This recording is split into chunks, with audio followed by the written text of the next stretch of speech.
వీక్షకులకు స్వాగతం, నమస్కారం. 2024 ఎన్నికలకు ముందు చిత్తూరు జిల్లా పరిస్థితి ఏంటి, నేడు చిత్తూరు జిల్లా పరిస్థితి ఏంటి? నిన్న సూపర్ హిట్ అయిన సందర్భంగా, ప్రజలు బంపర్ హిట్ చేసిన సందర్భంగా పొంగనూరు పుడంగి పెద్దిరెడ్డి రామచంద్రారెడ్డి ఆ సూపర్ 6 మీద చేస్తున్న విష ప్రచారాలు, ప్రభుత్వం మీద చేస్తున్న విష ప్రచారాలు, అలాగే బోమన కరుణాకర్ రెడ్డి టీటీడీ మీద చేస్తున్న విష ప్రచారాలు, ఓవరాల్గా జగన్ రెడ్డి కూటమి పాలన మీద ఏడుస్తున్న ఏడుపులు. చిత్తూరు జిల్లాలో మొన్న ఎన్నికల్లో 14 సీట్లు గాను 12 సీట్లు అఖండ మెజార్టీతో గెలిచాం.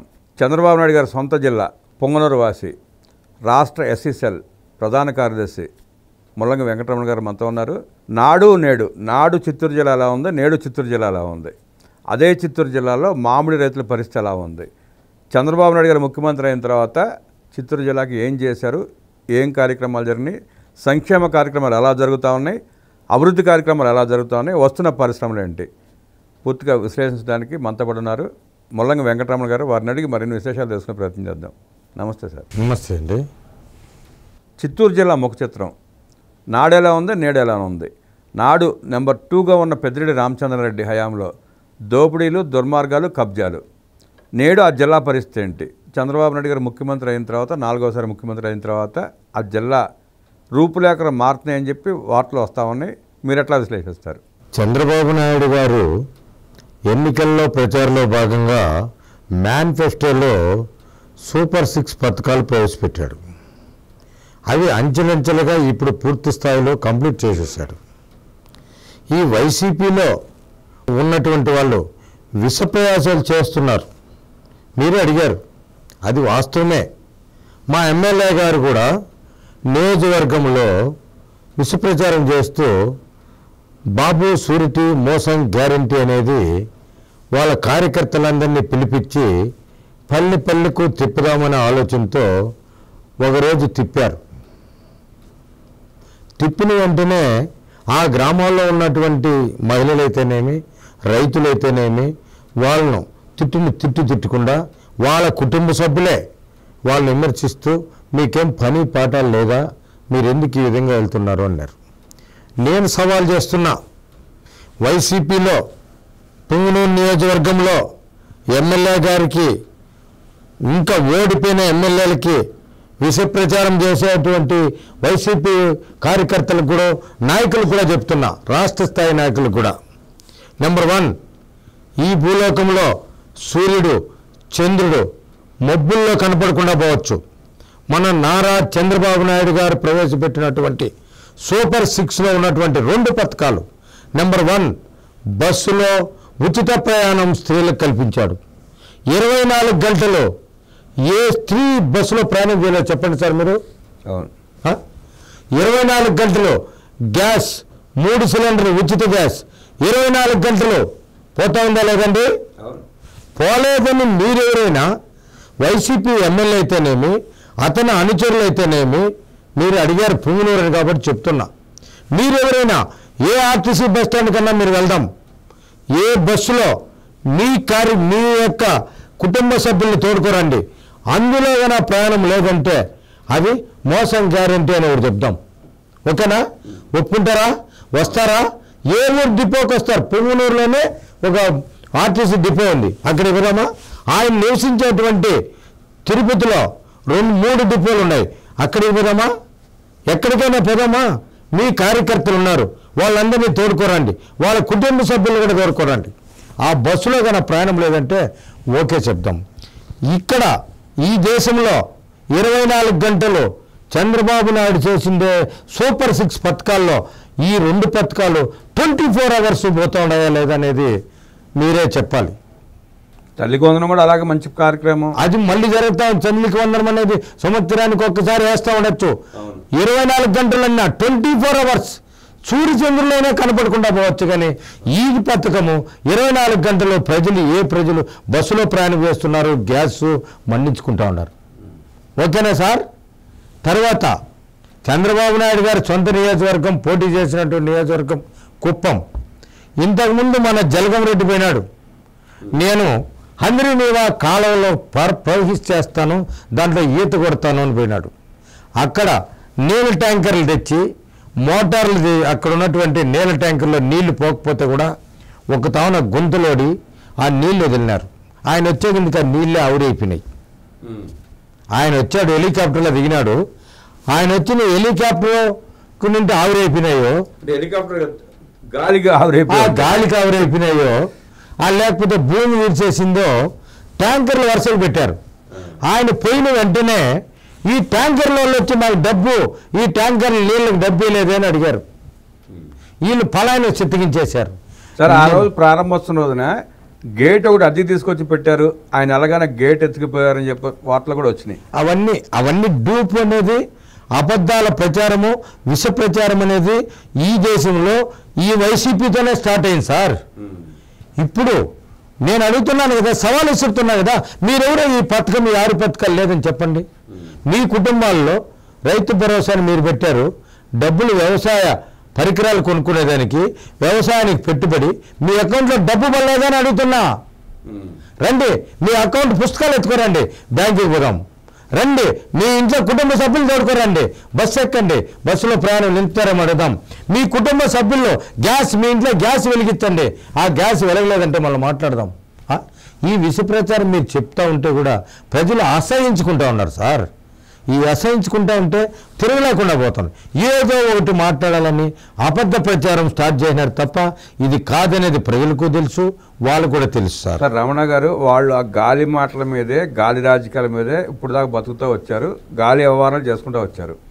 కానీ అన్ని గాలి మాటలు చెప్పి గాలి వ్యవహారాలు చేసి కబ్జాలు, దోపిడీలు, అరాచకాలు, ఆఖరికి ఫారెస్ట్ భూములు కూడా ఆక్రమించుకున్న పెద్దిరెడ్డి రామచంద్రారెడ్డిని మళ్ళీ అదే పొంగనూరు ప్రజలు ఎట్లా గెలిపించారు? పొంగనూరు ప్రజలు గెలిపించడానికి కారణాలు ఆయన యొక్క ఆర్థిక స్థితి.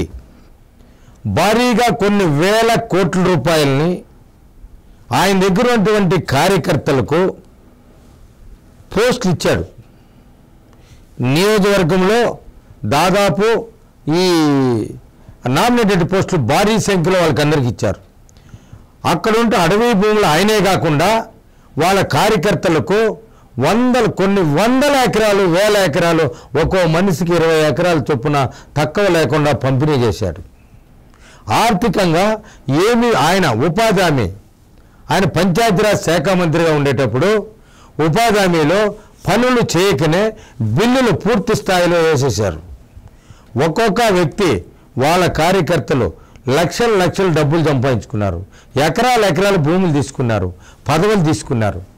నెక్స్ట్ పోతే ఆయన దగ్గర ఒక యంత్రాంగం ఉండదు.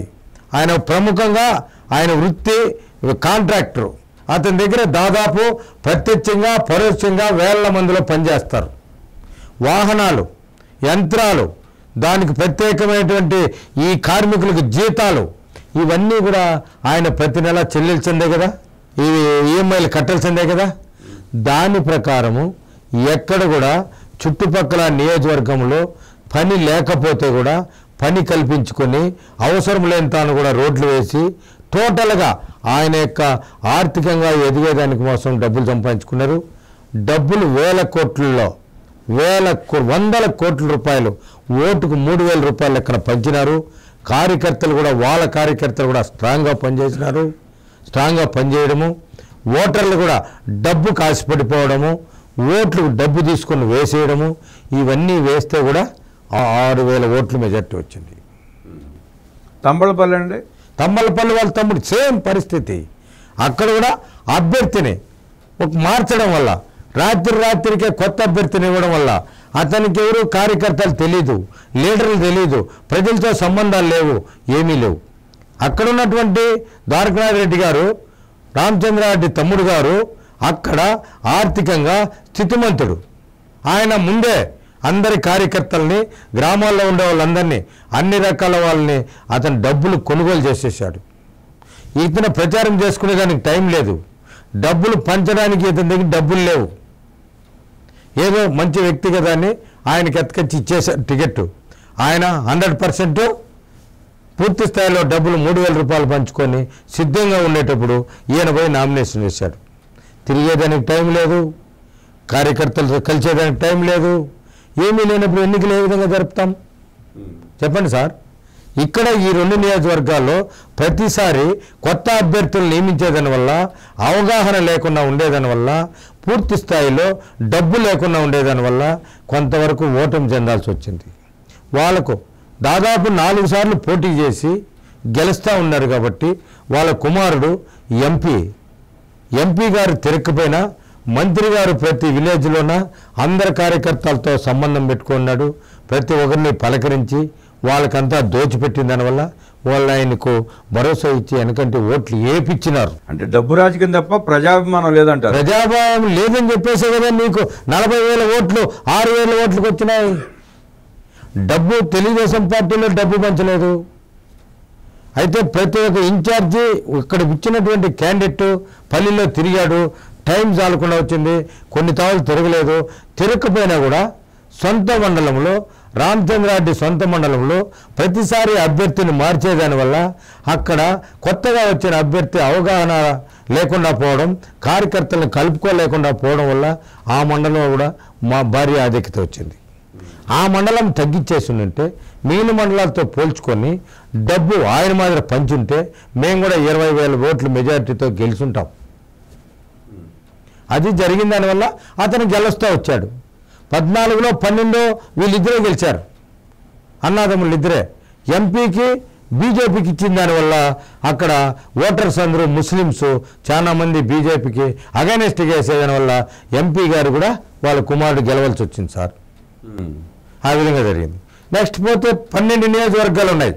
క్రియాశీలక నియోజకవర్గాలు కుప్పం, చంద్రగిరి, చిత్తూరు, పీలేరులో మాజీ ముఖ్యమంత్రి గారు కిరణ్ కుమార్ రెడ్డి సాక్షాత్ ఎంపీగా పోటీ చేశారు. బీజేపీకి పోటీ చేశారు. కొత్తగా వచ్చి నామినేట్ చేశాడు. అంతే, ప్రజలతో సంబంధాలు ఎప్పుడో వాళ్ళ తమ్ముడు గారే ముందు చూస్తున్నారు. సంబంధాలు ఎక్కువగా లేని వల్ల. అయినా పీలేరు నియోజకవర్గంలో చేసిన అభివృద్ధి ఈ జిల్లాలో ఎక్కడో చేయలేదు. దేశంలో ఉన్నటువంటి విద్యాలయాలు, కేంద్ర విద్యాలయాలు తీసుకొచ్చి పెట్టారు. పాలిటెక్నిక్ కాలేజీలు తీసుకొచ్చి పెట్టారు. ఇంజనీరింగ్ కాలేజ్ జేఎన్టీని తీసుకొచ్చి పెట్టారు. ఇన్ని తెచ్చితే కూడా ఇంతకుముందు డబ్బులకు లోపడిపోయి కిషోర్ కుమార్ రెడ్డిని తెలుగుదేశం పార్టీలో ఒకసారి ఓడించారు. అన్నీ తెలుసుకున్న తర్వాత అభివృద్ధి ఎవరు, భక్షకులు ఎవరు అని తెలుసుకొని కిషోర్ కుమార్ రెడ్డిని కూడా ఈసారి గెలిపించినారు. ప్రజలు తెలుసుకున్నారు, గెలిపించారు. అంటే ప్రజలకి కావాల్సింది అభివృద్ధి కాదు, డబ్బులే. అభివృద్ధి కావాలా? ఓట్ల రోజు అది ఆలోచన చేస్తారు. ఎలక్షన్ అయిపోయినచ్చి కష్టాలు వచ్చినప్పుడు. ఇప్పుడు ఎలక్షన్ ముందు మందు కావాలా, డబ్బు కావాలా? ఆ ప్రజలు ఆ విధంగా ఉంటే ఈ విధంగా మార్పు రాదు. ఎందుకంటే డబ్బే ప్రాధాన్యతగా సంతరించుకునింది. మద్యమే పరమావధిగా చూసుకున్నారు కొంతమంది మందు సేవించేవాళ్ళు. దానివల్ల ఈ దేశంలో ఈ ప్రజాస్వామ్యంలో విలువలు పోతున్నాయి. ఏమిటంటే డబ్బుకు అమ్ముడు పోయేదాని వల్ల విలువలు పోయి దొంగలు, అంతకులు ఈ దేశాన్ని, ఈ రాష్ట్రాన్ని పరిపాలన చేసేటువంటి, ఈ రాష్ట్రాన్ని గతంలో పరిపాలన చేసిన జగన్మోహన్ రెడ్డి గారు అంతకుడు చిన్నాన్ని చంపినారని తెలుసు. 13 కేసులు, అవినీతి కేసులు ఉన్నాయని తెలుసు. ఇన్ని తెలిసి కూడా ఓట్లు ఎందుకు వేశారు సార్? తప్పుడు సంకేతాలు ఇచ్చాడు. అతను తప్పుడు ప్రచారం చేశాడు. ఎన్నెన్నో వాగ్దానాలు చేశాడు. అవన్నీ ప్రజలన్నీ చూసినారు. ఇవి వాగ్దానాలు కాదు, అతను బ్రతుకు తెరువుకు వచ్చిందనే అభిప్రాయంతో ఆలోచన చేసి అతన్ని 151 నుంచి 5 తీసేస్తే ఆ పక్క 1, ఈ పక్క 1, 11కి తీసుకొచ్చారు. డబ్బు రాజకీయాలతో పాటు వీళ్ళు హత్యా రాజకీయాలు, గోండాయుధం కూడా చేస్తారు. ఈయన వృత్తే గోండాయుధం. ఈయన వృత్తే ఆదాయ వనరులు సంపాదించుకోవడం. ఆదాయమే పరమావధిగా, దౌర్జన్యమే పరమావధిగా పనిచేసేటువంటి నాయకులు ఆ పార్టీలో ఉన్నట్టు వాళ్ళు. ప్రతి ఒక్కరిని చూసుకోండి. ఈరోజు జైల్లో ఉన్నారు. ప్రతి నెల బెయిల్ రాలేదు. శివరెడ్డి భాస్కర్ రెడ్డి చంద్రగిరి నియోజకవర్గం, చంద్రబాబు స్వయాన జన్మస్థలం ఉన్నటువంటి పుట్టినటువంటిది, చదివిన ఊరది. శివరెడ్డి భాస్కర్ రెడ్డి అతను కూడా ఒక ప్రైవేట్ హౌసింగ్ కార్పొరేషన్లో, హౌసింగ్ బోర్డులో ఇల్లు స్థలాలు అమ్మే దాంట్లో పనిచేస్తున్నట్టు వ్యక్తి. ఆయనతో పాటు నేను కూడా ఉన్నాను. సాధారణంగా 2,000 రూపాయలకు పనిచేస్తూ ఉండి 20,000 కోట్లు 30,000 కోట్లకు పడగలెత్తేసినారు ఈరోజు. అతనికి టీటీడీ బోర్డు, తొడా చైర్మన్, ఎమ్మెల్యే ఏ విధంగా ఎక్కడైనా చేశారా సార్? చంద్రబాబు నాయుడు గారు తన కుటుంబ సభ్యులు ఎవరున్నా రాజకీయాల్లో ఉన్నారా? లేదే. తన బంధువులు ఎవరన్నా రాజకీయాల్లో ఉన్నారా? లేదే. అతని బంధువులు ఎవరన్నా ఒక్కరైనా అవినీతి కేసుల్లో మీరున్నారా? లేదే. చంద్రబాబు నాయుడిని కేవలం అరెస్టు చేయాలనే ఉద్దేశంతో అరెస్టు చేసినారు తప్ప ఆయన కుటుంబ రాజకీయాలకు ఏ రోజు విలువ లేదు, ప్రాధాన్యత ఇవ్వలేదు. కాబట్టి ఈ పార్టీలో ఇప్పటి వరకు అభివృద్ధిలో ఆంధ్రప్రదేశ్లో ముందుకు తీసుకుపోతున్నాడు సారు. వెంకటరమణ గారు, మీ జిల్లాలో ప్రధానంగా జగన్మోహన్ రెడ్డి పరిపాలన చేసినప్పుడు ముగ్గురు నాయకులు పెత్తనం చెలాయించారు. బోమన కరుణాకర్ రెడ్డి, పెద్దిరెడ్డి రామచంద్రారెడ్డి, చెవిరెడ్డి భాస్కర్ రెడ్డి. ముగ్గురు పిల్లలు కూడా లిక్కర్ స్కామ్లు ఇరుక్కున్నారు. లక్షల కోట్ల రూపాయలు దోచుకున్నారు. ఆ స్కామ్లో సుమారుగా 1,00,000 మంది ప్రాణాలు పోయినాయి. 1,50,000 మంది మంచాన పడ్డారు. 30 లక్షల మంది కిడ్నీలు దెబ్బతిని, లివర్లు దెబ్బతిని అలో లక్షణ అంటే హాస్పిటల్ చుట్టూ తిరుగుతున్నారు. ఆ పాపం ఊరికనే పోదు. కాకపోతే మీ జిల్లా ప్రజలు ఈ ముగ్గురు నాయకుల గురించి ఏం చర్చించుకుంటున్నారు, ఎలా చూస్తున్నారు? వీళ్ళల్లో ఇద్దరు గురించి చర్చించినాం. ఇంకుండేది బోమన కరుణాకర్ రెడ్డి. ఆయన ముఖ్యంగా నక్సలైట్ ఉద్యమంలో పనిచేశాడు.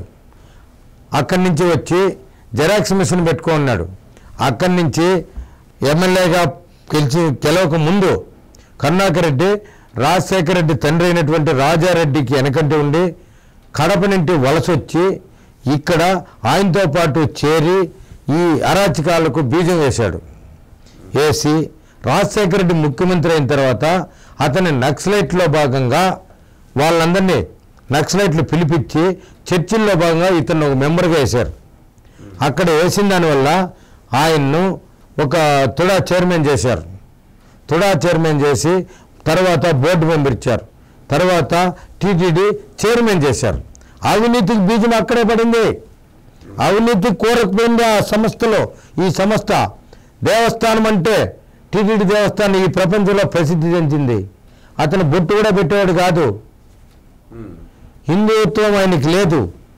అటువంటి వాడు ఇప్పుడు ముందు నాము తీసుకొని పంచి కట్టుకొని తిరుగుతా ఉన్నాడు. ఇప్పుడు ప్యాంట్ వేసుకొని అతను ఉన్నటువంటి కొడుకులైతేనేమి, అతని వెనకంటే ఉండే చెంచాగాళ్ళు, అతని శిష్యులందరూ గంజాయిలో దేవస్థానంలో దొంగ టికెట్లంతా అమ్మి, ఈ మధ్యనే మా సొంతూరులో ఒక అబ్బాయి పవన్ అని మీరందరూ టీవీలో చూస్తుంటారు, పేపర్లో చూస్తుంటారు.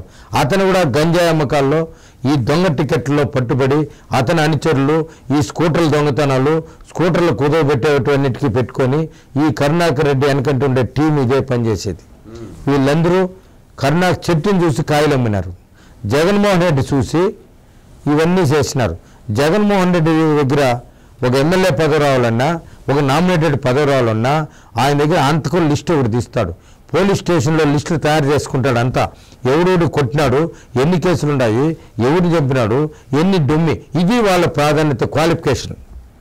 అదే మన దగ్గర చంద్రబాబు నాయుడు దగ్గర క్వాలిఫికేషన్ ఏది కూడా కార్పొరేట్ మన నామినేటెడ్ పోస్టులు ఇచ్చారు, డిగ్రీ పెట్టుకున్నారు, పోలీస్ స్టేషన్లో ఎంక్వైరీ చేస్తున్నారు, ఇవన్నీ చేస్తారు.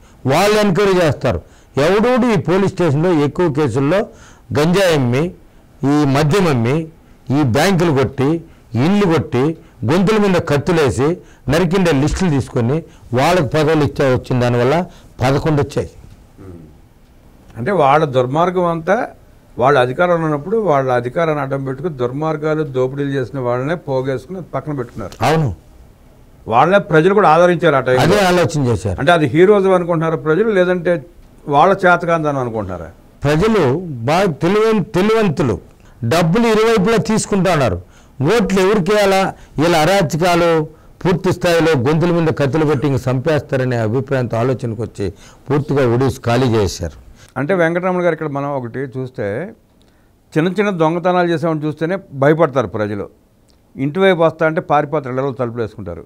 అలాంటి గజ దొంగలని చెప్పి తెలిసి ఆ గజ దొంగ లాంటి జగన్మోహన్ రెడ్డి చెప్పే మాటలు నమ్మి ఎలా అధికారం కట్టబెట్టారంటారు? ఇప్పుడు చెప్పా కదా, డబ్బే పరమావధి. అతను చెప్పిన హామీలు, ఉద్యోగస్తులకు ఒక హామీ చెప్పాడు, నిరుద్యోగులకు ఒక హామీ చెప్పాడు, చదువుకునే విద్యార్థుల తల్లిదండ్రులకు ఒక హామీ చెప్పాడు. ప్రతి ఒక్క హామీ అయిపోవడం అన్న 4 రోజులు, అయిపోవడం అమ్మ 4 రోజులు. చెల్లెమ్మ, తాతమ్మ, చిన్నమ్మ, పెద్దమ్మ, అక్క, నాన్న అని ముద్దులు పెట్టుకుంటూ పోయాడు. మీరు చూశారు కదా. గెలిచిన తర్వాత ఏ ఊరికి కనపడలేదు. ఆకాశంలో విహరించుకుంటా, డేరాలు కట్టుకుంటా గ్రామంలో తిరుగుతున్నావు. అసలు నేను ఈ మధ్య మొన్న విజయవాడకు పోయా సార్, ఇప్పుడు మీరు బాగా గుర్తు చేశారు. అతని ఇల్లు చూసి ఆ రోడ్లో వస్తూ ఉంటే చూద్దామని అక్కడ తాడేపల్లిలో రూమ్ తీసుకున్నా. ఆయనకు అలవాటు 16 నెలలు జైల్లో ఉన్నాడు కదా, జైలు ఏ విధంగా ఉంది అనే నమూనాను తీసుకొని ఆయన ఇల్లు కూడా అట్టే నిర్మించుకున్నాడు. ఇల్లు చుట్టుకారం ఈ దేశంలో ఎవరి ఇల్లు ఆ విధంగా లేదు. చుట్టూరు ఇంతంత లావు ఇనుప పెంచింగ్ వేసుకొని లోపల ఉన్నాడు సార్. ఆయనకు అలవాటు అయిపోయింది జైలు జీవితం. ఈ జైలే పరమాధిగా ఉండాలని ఆలోచనతో అసలు ఎవరు వస్తారండి అతని పైకి? పోలీసులు ఎవరు వస్తారు? ఇప్పుడు జగన్మోహన్ రెడ్డి అనే వ్యక్తిని చూస్తారంటే అందరూ భయపడి గజగజ వణిగిపోతున్నారు. సబ్జెక్టులు కూడా వణిగిపోతాను, జగన్మోహన్ రెడ్డి చేస్తాడే మాకెందుకు ఈ భారం అన్నట్టు. అలాంటిది అతను ఎందుకు భయపడుతున్నాడు అంటారు?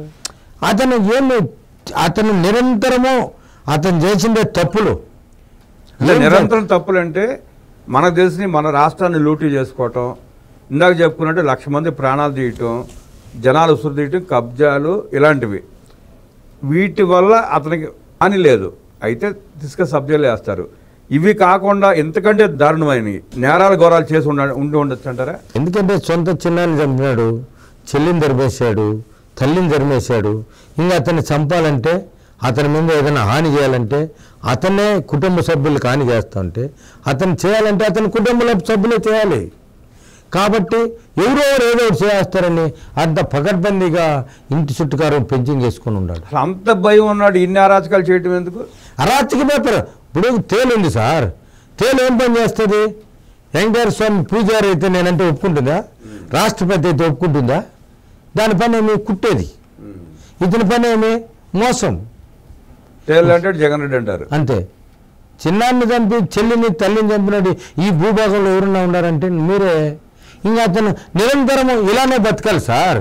అతను చంపాలంటే అవినాష్ రెడ్డి ఉన్నాడు ఇప్పుడు రెడీగా. లేదు అవినాష్ రెడ్డి అన్న పోవాలా, ఇతనన్నా పోవాలా. ఇతను వెనకంటే ఉండాలో ఇతను చంపాలా. కాబట్టి ఇతను పూర్తిగా సెక్యూరిటీ పూర్తి స్థాయిలో చెక్ చేసి జేబీలో పెన్న లేకుండా ఉత్త చెప్పులు కూడా బయట వదిలేసి, కాలి చెప్పులు లేకుండా, పెన్న కూడా లేకుండా, కంటి అద్దాలు కూడా లేకుండా, చేతిలో వాచ్ లేకుండా, సెల్లు లేకుండా పంపిస్తున్నారు లోపలికి. అంత పగడ్బందీగా బతుకుతా ఉన్నారు పాపం. ఎవరికి పట్టిపోతా ఉంది, ఏదంటే అది వాగేస్తూ ఉన్నాడు. ఏమంటారు అంటే మీరు చెప్పేది ఏంటంటే ఇంటర్నేషనల్ మాఫియా కూడా ఇన్ని జాగ్రత్తలు తీసుకోలేదు. లేదు, అంటే వాళ్ళకి మించి నేరాలు అయ్యే చేసినట్టున్నాడు. అవును, ఆ నేరాల భాగంగా ఆ మాఫియాల వల్ల ప్రమాదం ఉందేమని చెప్పి ఎన్ని జాగ్రత్త చర్యలు తీసుకున్నాడు అంటారా? ఇది అతనికి మాఫియాతో లేదండి, కుటుంబ సభ్యులతోనే ఉంది. అసలు అతనే మాఫియా అయితే ఇంకా అతనితో మాఫియా ఏంటి? అతని మాఫియా అతని దేశంలో ఇతర దేశాల్లో కంపెనీలు పెట్టి, దేశంలో ప్రతి ఒక్క పెద్ద సిటీస్లో అంతా ఈ తప్పుడు కంపెనీలన్నీ పెట్టేసి చేసినాడు. ఎవరు వేస్తే ఎటు తెలిసేది సార్? నువ్వంతా నీతి నిజాయితీగా ఫ్రీగా తిరిగి చూద్దాము. ఎందుకు చెల్లిని ఇంటికి రా, నువ్వు ఎందుకు తల్లిని రాలేవు? ఫ్రీగా తిరగటం అంటే ఆయన ముఖ్యమంత్రిగా ఉన్నప్పుడు పైన హెలికాప్టర్ వెళ్తుంటే కింద ట్రాఫిక్ జామ్ చేసి తిరిగిన ముఖ్యమంత్రి అతను ఫ్రీగా ఎందుకు ఉంటాడు? నువ్వే పైన వస్తా ఉంటే కింద ట్రాఫిక్ జామ్ చేస్తావు. కింద ట్రాఫిక్ జామ్ పరదాలు కట్టుకున్నాడు. పరదాలు కడతావు, చెట్లు అరికేస్తావు. చెట్ల నుంచి ఏమైనా వస్తుందా? పాములు వస్తాయా, ఈగలు వస్తాయి, ఏమన్నా ఉందా? ఇది చాలా అరాచకము. ఈ విధంగా చేసిన ముఖ్యమంత్రి చరిత్రలో నిలిచిపోయినంటే ఆయనే. అంటే ఆయన ముఖ్యమంత్రిగా ఉండగానే 1000 మంది పోలీస్ సెక్యూరిటీ పెట్టుకుని, స్పెషల్ కమాండర్స్ చుట్టూ పెట్టుకుని, హెలికాప్టర్ తిరుగుతా కూడా చెట్లు కొట్టేసి పరదాలు కట్టుకుని తిరిగాడంటే అతను లోపల ఎంత భయపడతా ఉన్నాడో అర్థమవుతా ఉంది. అంత భయస్తుడు. ఆ భయస్తుడికి పులివెందుల పులి అని చెప్పి ఎలివేషన్లు ఇచ్చుకుంటా ఈ నాయకులు కార్యకర్తలు తిరుగుతూ ఉన్నారు. ఇప్పుడు నేను పిల్లో బల్లో తేల్చేశారు కదా అనంతపురంలో సార్. జెడ్పీటీసీలో పులివెందులో తేల్చేశారు. నీ జిల్లాలో 2 ఉప ఎన్నికలు జరిగాయి, డిపాజిట్లు రాలేదు. నీకు ఇంకా డిపాజిట్ వచ్చే అవకాశం లేదు. ఆ పిచ్చి పట్టిపోయి నువ్వు ఏదేదో మాట్లాడుకుంటూ ఇంటికి వచ్చేవాళ్ళు లేరు, ఎవరు లేరు. సరే, ఈ అయిపోయింది. ఇంకో పక్కన టీటీడీ చిత్తూరు జిల్లాలో ఉన్న పవిత్రమైన పుణ్యక్షేత్రం అది. కలియుగ వైకుంఠుడు, ప్రపంచంలో ఉన్న తెలుగువారందరికీ ఆరాధ్య దేవుడు. అలాంటి క్షేత్రం మీద విషం చెబుతున్నాడు బోమన కరుణాకర్ రెడ్డి. నాస్తికుడు, మతం కాని మతాన్ని ప్రేమిస్తూ హైందవాన్ని విమర్శిస్తున్నాడు, హైందవాన్ని దిగజార్చే ప్రయత్నం చేస్తున్నాడు, హిందువుల మనోభావాలతో ఆడుకుంటున్నాడు. దాన్ని ఎట్లా చూస్తారు సార్? సార్, ఇదంతా మన జగన్మోహన్ రెడ్డి గారి సూచనల మేరకు నడుచుకుంటున్నాడు. ఎందుకంటే ఆయన చెప్పులు వేసుకొని పోతాడు, ఇక్కడ విగ్రహాలు నరికిస్తాడు. మొత్తం తలకాయలు మనుషులకు తీసినట్టు దేవుళ్ళు తలకాయలు తీసేస్తాడు, దేవుడు రథాలన్నీ అగ్గిపెట్టేస్తున్నాడు. ఇక్కడ చర్చి కట్టుకోవాలనేసి వాళ్ళ నాన్న కూడా ఆలోచన చేస్తే వాళ్ళ నాన్న కూడా కలిసిపోయాడు. ఎక్కడ కలిసిపోయాడో జనాలకు తెలుసు. ఆయన కూడా ఏదో విష ప్రచారం చేయాలనే కదా చేస్తాడు. మీరు ఎన్ని చేసినా ఆయన చూసుకుంటా ఉన్నాడు. ఇప్పుడు నీకు దెబ్బతీశాడు. ప్రజలు మనుషు ఆత్మ, జీవాత్మ, పరమాత్మ ఉన్నాయి.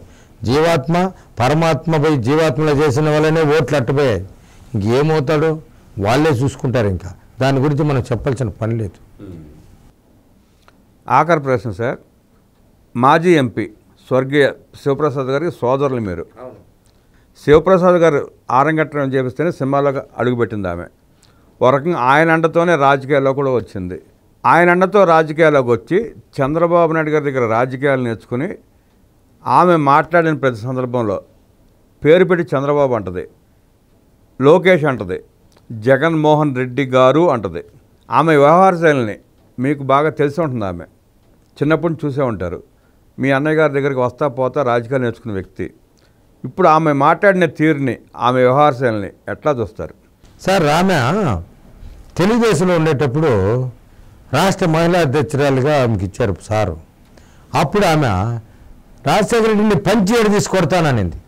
మళ్ళీ వెంటనే ఆమె వ్యవహార శైలి నచ్చక చంద్రబాబు నాయుడు గారు మొన్న కూడా మనం చూసాం, ఇక్కడ వచ్చి చేబోలు కిరణ్ ఏదో అనరాని మాటలు అన్నారని ఆయనే ఇటువంటి మాటలు మాట్లాడకూడదు, క్రమశిక్షణతో ఉండాలా తెలుగుదేశం పార్టీలు అని చెప్పి అతనిపైన చర్యలు తీసుకున్నాడు. మీకు గుర్తుందో లేదో, రోజారెడ్డి తెలుగు మహిళా అధ్యక్షురాలుగా పనిచేసినప్పుడు ఇలాగే పంచ ఓడేసి కొడతాం ఇట్లాంటి మాటలు మాడతాం చంద్రబాబు నాయుడు గారు హెచ్చరించారు కూడా. ఆ టైంలో హెచ్చరించిన పదజాలం వాడవద్దని హెచ్చరించిన దానికే ఆమె వ్యవసాయ శైలి నచ్చక ఆమె మాటలు ఎక్కడంటే అక్కడ మాట్లాడడం, తెలుగుదేశాన్ని అడ్డుపెట్టుకోవడం, అక్రమార్జన చేయడం, ఈ స్త్రీలందరినీ, ఈ మహిళలందరినీ మహిళా అధ్యక్షురాలుగా ఉంది కాబట్టి వాళ్ళ ద్వారా చేయరాని పనులను చేస్తూ ఉంటే పార్టీ నుండి ఆయన పంపించేస్తే ఆమె పోయి అక్కడ పోయి జాయిన్ అయ్యి అక్కడ పోటీ చేసింది. ఆమె పోయి యాక్షన్ చేసి 2 సార్లు గెలిచింది. అక్కడ త్రిముఖ పోటీలో మాజీ మంత్రి ముద్దుకృష్ణాడు, మాజీ మంత్రి సంగారెడ్డి వీళ్ళిద్దరూ ఓట్లు చీల్చుకునే దానివల్ల నువ్వు గెలవలసి వచ్చింది ఆమె. అంతే తప్ప ఆమె చేసిండే మంచి పని లేదంటే మొన్న గెలిచిండొచ్చు కదా. ఆమె కూడా అవినీతిలో సామ్రాట్. ఆమె మంచిదంటే ఈసారి గెలవచ్చు కదా. వాళ్ళ వాయిస్, వాళ్ళ ఉద్దేశము శాసనసభలో ఒక్కరు కూడా శాసనసభ గురించి, చట్టాల గురించి, ప్రజల గురించి మాట్లాడిన చరిత్ర లేదు వాళ్ళకు. అందుకని శాసనసభలోకి రాకుండా, శాసనసభలోకి అడుగు పెట్టకుండా శాశ్వతంగా వాళ్ళు బహిష్కరించినారు ప్రజలు. కాబట్టి వాళ్ళు మాట్లాడినటువంటి శాసనసభే వాళ్ళకు శాపంగా మారి వాళ్ళను శాశ్వతంగా శాసనసభకు దూరం చేసిందని చెప్తున్నా. మీ ఎంపీ పెద్దిరెడ్డి రామచంద్రారెడ్డి అరెస్టే రాజమహేంద్రవరం జైల్లో ఉన్నాడు ఆయన. బహుశా మళ్ళీ రిటర్న్ వెళ్ళి అక్కడ హాజరవ్వాలి. 3 రోజులు తాత్కాలికంగా బెయిల్ ఇచ్చారు ఉపరాష్ట్రపతి ఎన్నికల కోసం. ఇవాళ సాయంకాలం 5 గంటలలోపు సరెండర్ అవ్వాలి. ఆయన గురించి, ఆయన చేసిన అక్రమాల గురించి మీ ప్రజలు ఏమంటున్నారు? ప్రజలు వాళ్ళ అక్రమాలన్నీ ప్రజలన్నీ చూసేసినారు. చేసిండేది అంతా ఏమేమనేది ప్రతి వారికి తెలుసు. వీళ్ళు చేసిన అరాచకాలన్నీ తెలుసు, అన్నీ తెలిసే కదా ఆయన జైలు ఎందుకున్నారనేది చర్చించుకుంటూ ఉన్నారు కదా. అనేక మార్లు నేను కూడా ఈ ప్రెస్ మీట్లో వాళ్ళవన్నీ చెప్పేశా చేసిండేది. ఇది చట్టం చూస్తూ ఉంది. చట్టానికి పూర్తి స్థాయిలో ప్రభుత్వం వాళ్ళపైన పూర్తి స్థాయి దర్యాప్తు చేశారు. వాళ్ళకి ఏమేమి కావాలో సమాచారాన్ని పూర్తిగా తీసుకొని వచ్చారు. కాబట్టి చెవిరెడ్డి భాస్కర్ రెడ్డి కూడా బెయిల్ రాలేదు, మిగిలిన వాళ్ళకి 3 వచ్చాయి. ప్రజలేమో వాళ్ళు అవినీతి పనులనే భావిస్తూ ఉన్నారు. చట్టంలో ఏ రోజైనా బెయిల్ వస్తుంది, రాకుండా పోయేదేమీ లేదు. ఏదో ఒక రోజు బెయిల్ వాళ్ళకి వస్తుంది, బయట వస్తారు. దేవుడికి సమాధానం చెప్పుకున్నా, ప్రజలకు చెప్పినా, పబ్లిక్లో చెప్పినా, పేపర్లో ఇచ్చినా ఆత్మకు మాత్రం దేవుడు అనేవాడు చూస్తూ ఉంటాడు. ఆడ దేవుడి దగ్గర ఎవరూ తప్పించుకోలేరు. చిత్తూరు జిల్లా గురించి, చిత్తూరు జిల్లా సమగ్ర రాజకీయాల గురించి, అలాగే పెద్దిరెడ్డి రామచంద్రారెడ్డి, చెవిరెడ్డి భాస్కర్ రెడ్డి, భూమన కరుణాకర్ రెడ్డి, రోజారెడ్డిల వికృత రాజకీయ క్రీడల గురించి, వాళ్ళ అక్రమాల గురించి, జగన్మోహన్ రెడ్డి పిచ్చ చేష్టల గురించి అద్భుతంగా విశ్లేషించిన వెంకటరమణ గారికి ధన్యవాదాలు తెలియజేస్తూ నమస్కారం. ధన్యవాదాలు సార్.